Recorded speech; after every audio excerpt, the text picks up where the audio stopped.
Good morning and welcome to My Catechism. I'm your talk show host, Father Lucas Inoc, and with me is my co-host, Brad Adam Ambier, the President of the Catholic Faith Defenders in Archdiocese of Cebu. Today is the 20th Sunday in the Ordinary Time, according to the liturgical calendar of the Church. And our Gospel reading is taken from the Gospel of Luke chapter 6, verses 51 to 58. And this is what we call the conclusion of the Eucharistic discourse of our Lord in chapter 6 of the Gospel of John. Now, for the past, I would say, 5 Sundays ago, we have been reflecting on this particular passage of the New Testament, focused on chapter 6 of the Gospel of John, because this is what we call the theology on the Eucharist. You know, we Catholics, we're so blessed because we have the Eucharist. But as to our knowledge of the meaning of the Eucharist, that we receive at Holy Communion, this is something that we are lacking. And that's why we encourage our people to open their Bible and from time to time read this passage, the whole of chapter 6 of the Gospel of John. Then we will be enriched about this particular gift that the Lord has given to us, which is His own body and blood, that we receive every time we come to Mass. And this is something that Brother Adam and I will be discussing today. Please stay with us. We'll be back after the short break.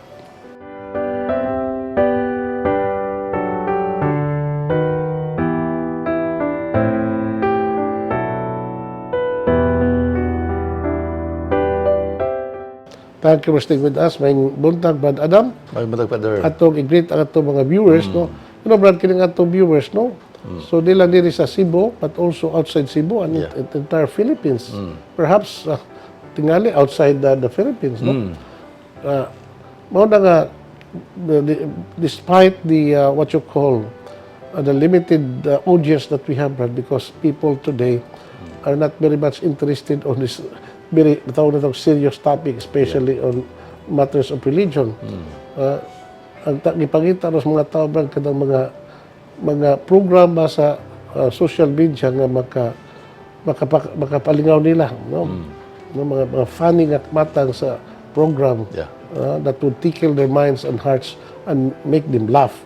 But this program of ours, is very serious, because we're talking about things that concerns our body, not only our body but also our spirit, So we're talking about catechism, we're talking about the theology of the Church, we're talking about the teachings of the Gospels, the Gospel according to our Lord, in the New Testament. So I doubt if most of our people like this program, but ako I-assure mo, Brad, because there are times that I really wanted to give up in this program because it seems that magbunga ng itong programa, but 1,000 plus. But I was during the time of Cardinal Vidal, I told him about this possibility of stopping this program because it seems nga may naminaw, may matanaw, but His Eminence, I got the encouragement of Cardinal Vidal when he was still alive, and he said, continue with your program because that is a form of evangelization. And he said, even if there's only one person would patronize your program, would listen to your program, that would be enough because one soul is worth saving. 2 or 3 gathered in my name, I am the midst with you. Wala, Brad, nga karon panahon na, Brad, kaya kalibutan karon is very, very dangerous ng kalibutan ito puyan because there are a lot of, conflicts all over the world. Kita sa Pilipinas, we're very much affected by this trouble, especially in the West Philippine Sea, the most troubled water in the world, because of what happened. We know that the whole world knows about what is going on, the conflict between the Philippines and China in regards to the possession of the West Philippine Sea. So we'll not talk about these things because these things are very much discussed in many fora, Brad. Kaya ato focus man ta sa religion. Yeah. So, anal ata diha.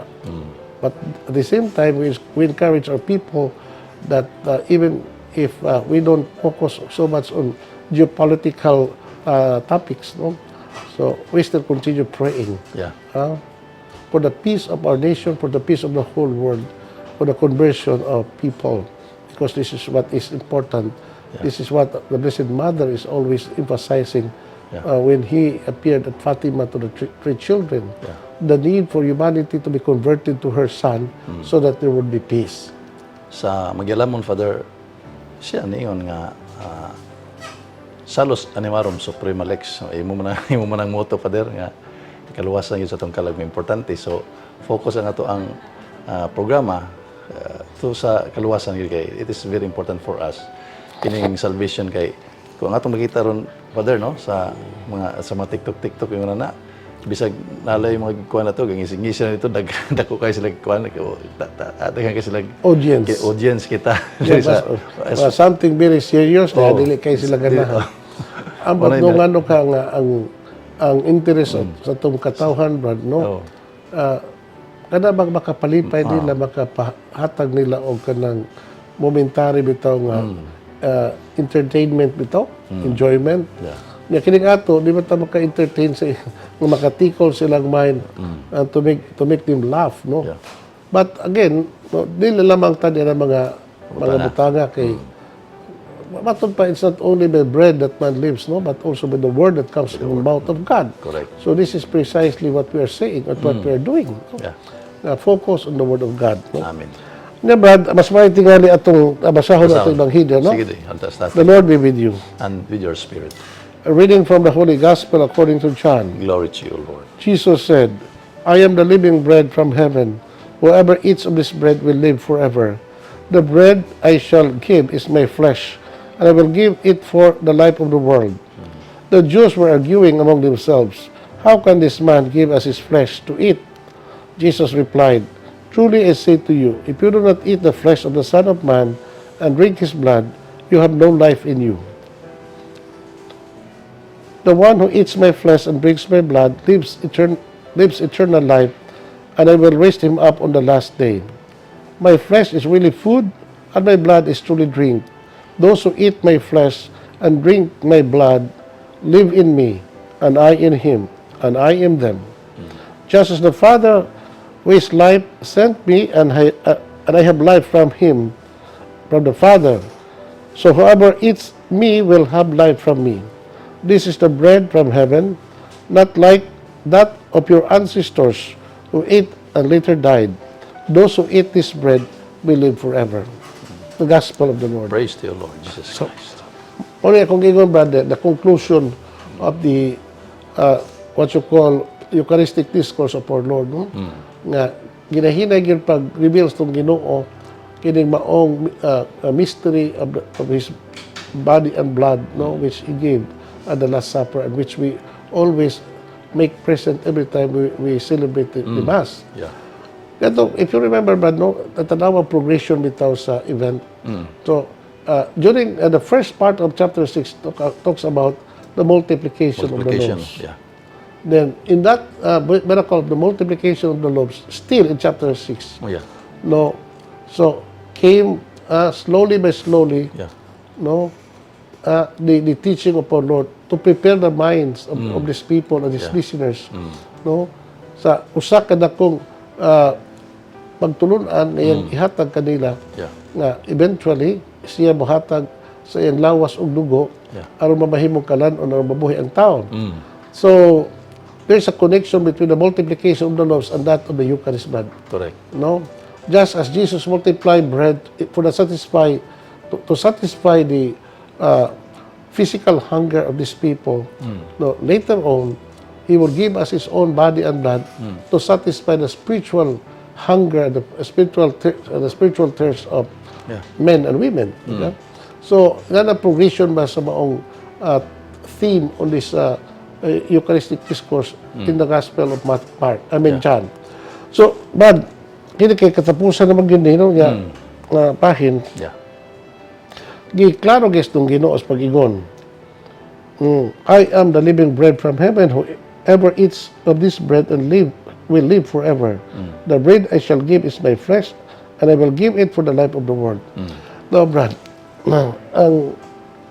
ang usagin kada kong point of what you call discussion regarding this topic, Brad, is whether to interpret this word or this passage, these words of our Lord, literally or symbolically or figuratively. Sa simbahan, sa Katoliko nga simbahan, our church, right from the beginning, during the time of the apostles and even after the apostolic period and until today, the church is very consistent sa atong belief that this bread that we offered to the Father and has been consecrated by the hands of the priest would change into the true body and blood of our Lord Jesus Christ. Amen.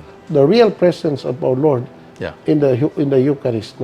Jesus is truly present because that flesh and that blood is a living flesh and blood of our Lord Jesus Christ. Correct. The whole Christ is being contained in the two species, the bread and the wine, for, according to Him, for the life of the world. Amen. And we'll be back after this short break. Please stay with us.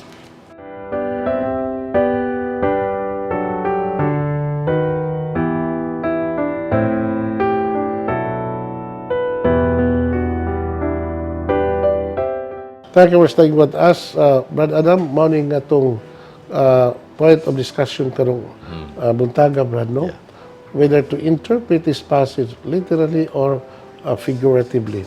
So as I've said, the church is very consistent on its stance that these words of our Lord, when He said, "This is my body and this is my blood," so it's truly become that bread and the wine would not figurative, but substantially.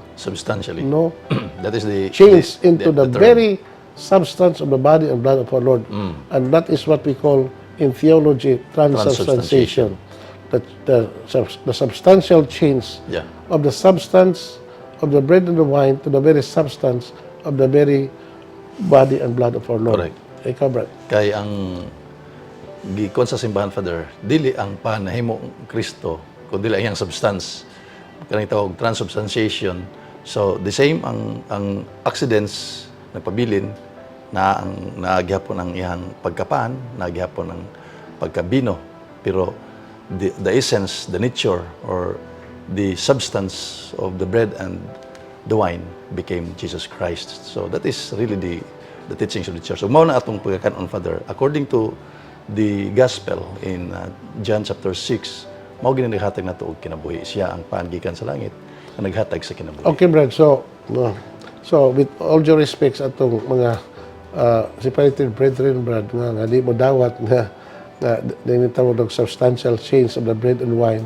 Kay para nila, it's purely figurative or symbolical ang ilang pag-interpret niini. Pero the whole of the New Testament, ang tunada sa pong sa itong Ginoo, sa pong sa mga apostles, especially St. Paul, dili man figurative. Dili. Wow. Kaya matod pa San Pablo, nga to sa insulat nga to sa Corinto, nga amukaon sa lawas ug ugos tong Ginoo sa dili angay nakasabatok sa lawas ug ugos tong Ginoo. Correct. So dili gyud, very consistent gyud ang atong pagdawat ni mga kabatuoran. No? Now, as for the possibility nga saan man mahimo ng lawas ug dugo, that's precisely the reaction of the crowd. Matod pa nila, this sort of teaching is very hard to swallow, to understand. Yung lawas, yung dugo, atong kanon, imnon, impossible. So sa pagtuon nila to, kanibal. So mao na ang ilang literal nga pagsabot, which is really true, literal. Pero ang walang ni may baw Brad, mao ni nga nagiun sa paghatag sa Ginoo ang iyang lawas ug dugo in such a way that bread and the wine is literally and substantially the true body and blood. So at the Last Supper. So ang Last Supper, Brad, when Jesus together with his disciples on the eve of his passion, on the upper room in Jerusalem, he took bread, said the blessing, broke the bread and gave it to the disciples, saying, "This is my My body, which will be given up to you." And the same manner, when he took the cup filled with wine, mingon siya nga to sa mga tinunan, "Take this and drink of it, for this is the cup of my blood." So, di wa magi hint nga figurative ng pagkasultis to Ginoo. Very literal mga. In fact, atong ebanghelyo karon mo siya, "My flesh, my blood." Correct. He repeated that many times. My flesh is real food and my blood is real drink. Correct. So, hindi na ma-reduce na to into symbolical statements to Ginoo. But this is very, very literal. Yeah. Kapag sultis tong Ginoo, it should also be interpreted literally. Una nga, Brad, the one that we are, that thing, I will not consider that thing, you guys know, the one that we are receiving, there's a small piece of bread, no? Yeah. But it contains a big thing. Imagine, no, a small piece of bread, but that is the living Christ, Yeah. the whole Christ, Yeah. the creator of heaven and earth and the savior of the world is contained in that small species of bread. No? Okay. O din ka gamay kay nga maputulihan di atilaan gyud kay kuan gina lawas og Yeah, that's true. That's true. Gina. Mo na ba nga karon kay mao bagay ito ebanghelyo niya, we have to educate our people, especially our Catholic brethren nga we have to stick to that belief. Ano man, kay daghan man to mga isunod Katoliko nga masagyawan sa lang tinuan, ang ilang una-una ba ma-change ang ilang mindset. Ay, di ba na ini literal? Wa ba ini simbolika na ba na posto Ginoo? So, wa ba magtud na to Ginoo atong simbahan na simbolika na. Kundi no, tinuod gyud. No. Kay matupas to Ginoo sa ebanghelyo karon, no? My flesh is real food, my blood is real drink. Yeah. Real gani, Brad. Tinuod na gina. Tinuod yun. Di maguna figurative. Di ba naman Diyos ni mo into figurative when we say something real. Yeah. So, that's why the real presence of our Lord is contained in the bread and the wine. That's why this practice of adoring before the Lord in the Blessed Sacrament is being encouraged by the Church, because although it's a small bread that we are facing, but it contains Jesus Himself. Yeah. Yeah, we can adore Jesus in the Blessed Sacrament because in that small bread, He is totally present. Yeah. The whole and entire body and soul and divinity na diha sa maong gamay nga piece of bread. Amen. Yeah.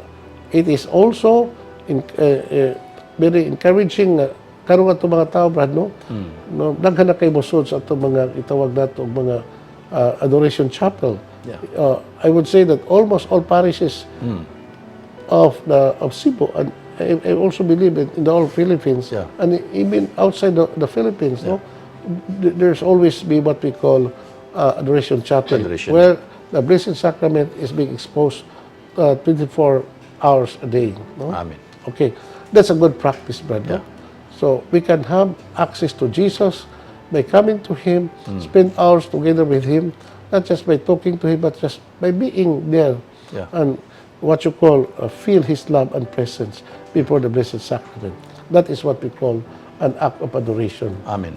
So itudlo na sa to si Bandre nga mo visit diha bisan og kadiyot lang, no? At least from time to time maka-access ta sa atong Ginoo kuan gyud ang iyahag yung presensya through the sacrament of the altar. Kay importante sa atong tagsa sa ato ang kaluwasan ko dali. Okay, Brad, ano rin pagtulong sa simbahan nga, what benefits nga ito dawat nga kung kita mo dawat sa laos ng gustong Ginoo? Yeah. So, ang gustong Ginoo, we will be divinized, no? Yeah. What do you mean by that? Kay tungod kay kanang ato ikalawat, true body and blood, living body and blood of our Lord, no? So the moment we receive Jesus, what happened to us? We will completely be united with Him, and we will be able to share His divine life, and we will be divinized. You know? We will be sanctified because murag tubig, Brad, di ba? Tubig is a combination of two elements, no, oxygen and hydrogen and oxygen.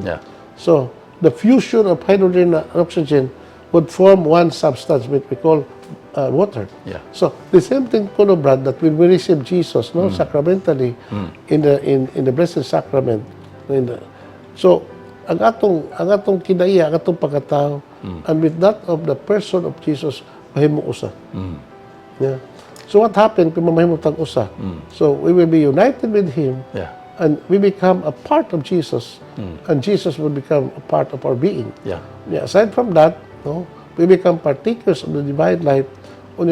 According to the teachings of the Catholic Church, that the more we receive Jesus in the Holy Sacrament, Yeah. then the more we grow in charity, Yeah. the more we grow in graces, and that it would also prevent us from committing sins, Yeah. including mortal sins, but no? Yeah. And then it will give us strength, no? Nourishment. Kay kita brad, we are not just body, but we have an immortal soul. Yeah. So just as our body needs a material food in order to satisfy our physical hunger, Yeah. wala kong giingon many times here that the moment we receive Jesus sacramentally in our altar, so we will completely nourish and be divinized, no? And be strengthened sa atong food, may matang food of our journey to eternity. Kaya may ngumang siya, ang mukhaon kanako, mabuhiton kanako, o banhawon ko siya sa katapusang adlaw. Amen. So we'll be back after this short break. Please stay with us.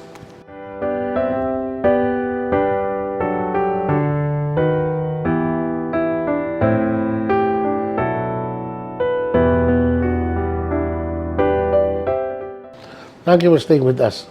Now, Brad Adam, balik ta sa atong Ebanghelyo. Yeah. Now, let's focus on the reaction of the people. You know, Brad, before Jesus said those things, no, I am the bread of life, and my flesh is real food, and my blood is real drink. So, grabe yun ang reaction sa mga tao. Tao. So, to the point that they abandon the Lord. Yeah, ningon ang mga tao. No, this sort of teaching is very hard to accept. Unya, ang atong Ginoo, bisan pa kung mao to reaction sa mga tao, wag niya i-retract ang iyang isulti. Correct. No? No, he never corrected himself. Yeah. No, in order to satisfy the reaction of the crowd. Pero he stick to his principle. Yeah. Na tinudari yun nga siya mahatag siya lawas ng dugo.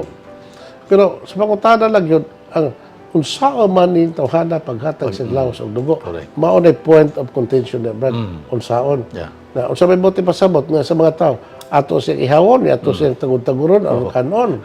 So mao na siya. Ya, ato siya ihawon, isawon na to yung dugo. Kumura tag kanibalana. Kanibal. So, lagi brad, in this particular passage, chapter 8 or 6 of the Gospel of John, this is not the institution narrative of the Eucharist. So you go to the institution of the narrative of the Last Supper, brad. That's where the answer got to encounter to the question on saon paghatag. Na gitubag na sa atong Ginoo in the gospel that we read, no, in what we call the narrative of the Last Supper, Yeah. that on the night before he suffered, Yeah. he took bread, said a blessing, Yeah. broke it, and gave it to them, saying, "This is my body." So, mao na tubag sa pagutana, how could this man give us his flesh to be eaten? That is the question. Yeah. How could this man give us his blood nga atong imnon? No? On the Last Supper, he took wine, Yeah. or the cup filled with wine. Again, he said a blessing and blessed the cup, saying to the disciples, "Take this and drink of it, for this is the chalice of my blood." Blood. Yeah. My blood, Yeah. my body. Wa bagi ko ano na.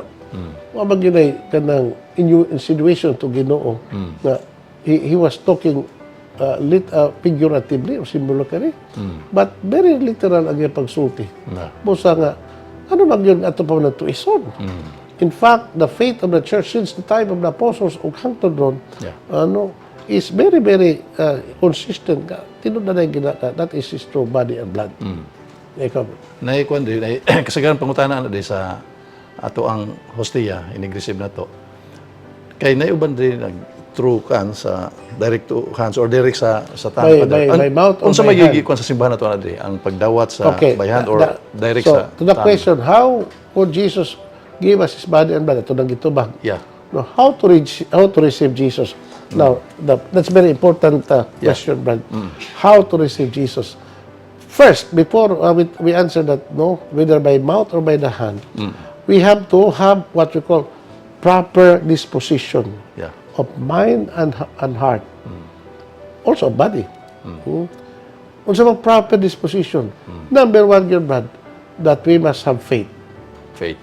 Believing that what Jesus is saying, siya ang matuod na pan, and nanawikan sa langit. Mao na nga, when we come to Holy Communion, mingon ang pari, the body of Christ.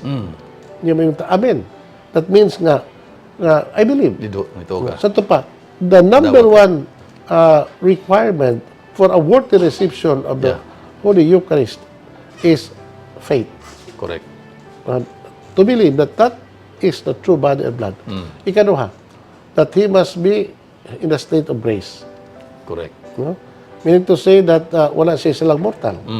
So if ever nakasa silang mortal, the teaching of the church, especially canon law, nag-ingon, those who are conscious of grave sin may not receive Holy Communion. Correct. May not receive not, Holy correct. Communion. Holy Communion. Mao na siya. Correct. So we first have to go to the sacrament of confession so that we become worthy of receiving Jesus sacramentally. So, Ana Brad, alta sa ibang pangutana, by mouth or by hand.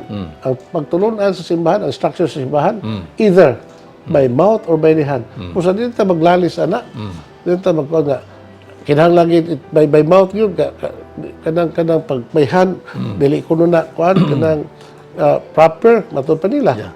No? Pero, lagi Brad, no, sa Last Supper, waman tuhungiti sa itong ginoong mga tinunat. Padawat man. Siya, take Take this. dawata. Yeah. Di ba? Sa ito paghatag dre. Yatag. O ba ito siya? Hungitan dito siya. Sila, wa. Di ba? So, kita ba kay the church being the dispenser of the sacrament, no? Kay dispenser man simbahan sa sacrament, and Jesus entrusted his sacrament of the body and blood to the church. O na nga, whatever church instructed us, we have to follow. Correct. So, dili ta mag-away na diha. Importante, nga ito gidawat si Jesus. Amen. With pure heart and with a living faith, siya gina siya. Yeah. Tinuod gina siya. Yeah. Nya kanang tao nga walang gid sa nagbuhat din nasa mortal sin niya receiving the Holy Communion. Kana Brad, no, matawag na kanang sacrilegious. Sacrilegious. Okay. Mabitaw ni San Pablo ngayon na si kinsa kato, again in the letter of Paul to the Corinthians, no, si kinsa katong mukalawat sa lawas og dugo ni Kristo sa paagi nga dili angay. No?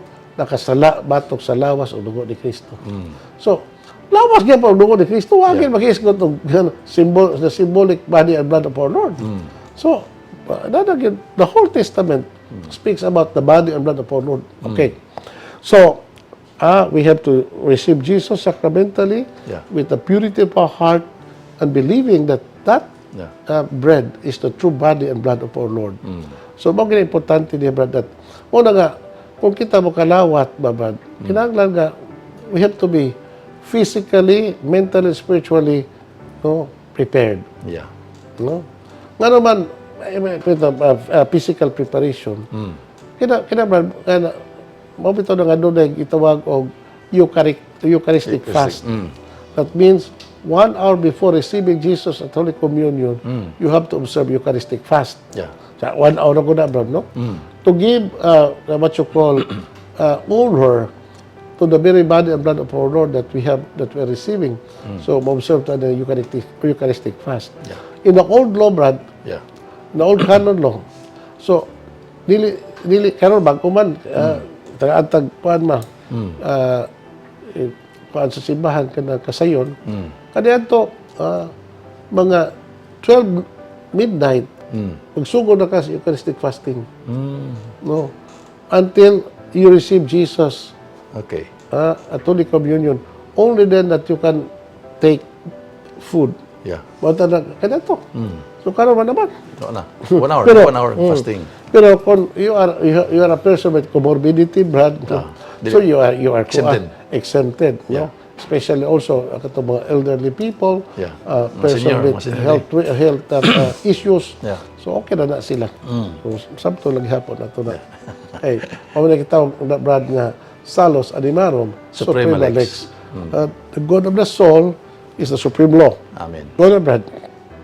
Kaya, sa katapusan, but I think is in verse 57 and 58 pinto Ginoo. My flesh is really food and my blood is truly drink. Those who eats my flesh and drinks my blood live in me as and I in him. So, no, the point here is life. Yeah. Now,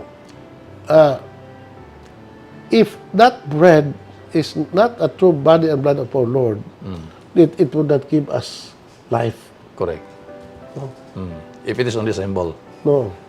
Mao na nga, that food must be a living bread and a living blood of our Lord. Correct. Aron maghatag og kinabuhi. Di ba? Yeah. So, mao na nga karon, klaro na magina sa Ebanghelyo, buong mismo sa Ginoo, di na lang yun ta mo-question na. So, well, mapoy yun na simbahan. So, we have to persist and live Yeah. in the truth of what Jesus said, because Jesus would never mislead us. Jesus would always teach us the truth, because according to him, he is the truth. Yeah. So, the concerning the truth on the Eucharist, no, it's very clear. Pusa, hinauton ta nga kita, mga Katoliko, matawag nato, are so blessed Yeah. because we have the Eucharist. Other denominations do not have. Correct. Why in the Catholic Church we have the Eucharist? It's because in the Catholic Church we have the valid priesthood. Amen. Because without a valid priesthood, there can only be a valid sacrament. Correct. So, muna. So, importante yun nga ang validity sa usa ka pari na magmisa, ma-establish nato. Because only the true priest can give us the Eucharist during the Mass. Amen. No? By the hands of the priest and by words of his mouth, nga iyang ilitok at the precise moment Yeah. on the consecration, Yeah. ang Ginoo naadhiyas tong altar. Amen. When he said, "This is my body, this is my blood." Amen. We have to receive this for the life of the world, for our own personal life, Yeah.